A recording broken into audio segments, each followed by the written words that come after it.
Marsha, sigurado ka ba na wala talagang multo dito sa bahay mo? Kasi baka nasasalisihan ka na pero hindi mo lang alam. Ano ka ba naman, Paula? Mga bata pa lang tayo. Naglalaro na tayo dito, di ba? Nagsi-sleepover pa nga tayo nila Iris eh. O ano, meron ba kayong naramdaman ng multo? Sa bagay. Pero nagbabago kasi yung mga bagay-bagay. Yung akala mo mabait pero ahas na pala.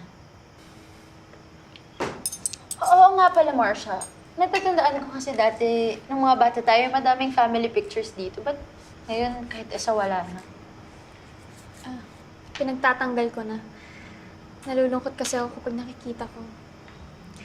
Naalala ko lang na mag-isa na lang pala ako. Oh, Iris, kanin. how sad. Babe, ako rin. Ah, sige. Kanin, please. Sige. Rice. Ito, babe. Ulam din ah. Sige, babe. Gusto mo ulam? Okay na, okay na. Enough na, enough. Ulam. Okay na. Okay lang, okay lang. Ayan.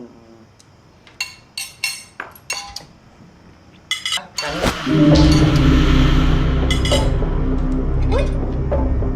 Ba't may kandila doon? Kanina naman wala yan eh. Ano? Dagdag horror effect ka nun? Ano ba yan, Marcia? Nakakatakot naman dito sa bahay mo. Alam ko na. Maglaro tayo ng Spirit of the Glass para mas lalong nakakatakot. Pwede.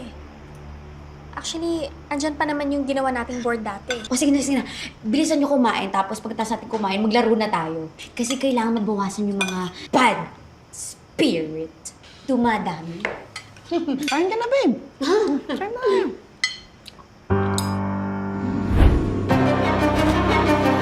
Handa na ba kayo? Ilagay natin ang mga kamay natin. Kung may presence dito sa bahay na to, magparamdam ka. Nandito ka ba? Kasama ka ba namin?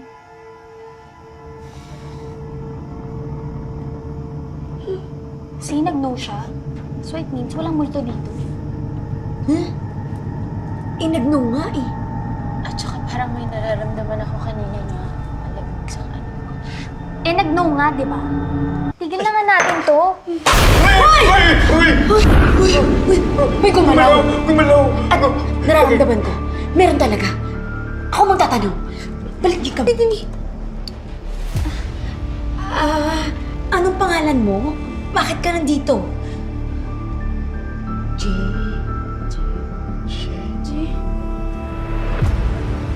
Eh? John? And?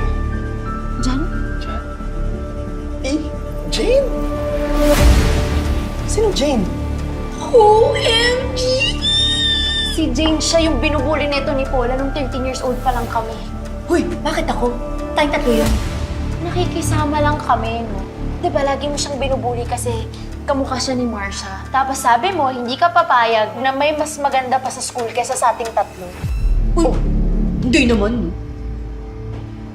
Until one day, kakabuli namin sa kanya, may nangyari. Anong nangyari? Ano? Huwag kang pa-epa sa teacher natin kasi ako yung crush nun. Nahulog siya. Natulak namin siya. OA mo naman. So, anong nangyari sa kanya? Napatay niyo siya? Napatay niyo siya? Napatay niyo siya? Ganon? Oh no. Kaya ba niyo ko sinama dito? Kasi papatayin niyo ako? Naku, alis na ako. Ayoko mamamatay. Alam mo, hindi. Hindi ganun yun.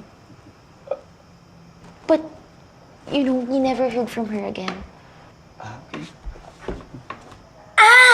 Siya yung nakita ko sa labas. Si Jane pala yun. May tatanong lang ako ulit. Sige, Tama na! I believe that masamang ginugulo ang mga espiritong namatay na. Kaya hayaan na lang natin sila. Kapag hindi natin sila ginugulo, hindi rin tayo ginugulo. And I thank you. Diba? Tama ka dyan. I like it. You're so brainy, girl. Oo nga. Functioning ka pa rin.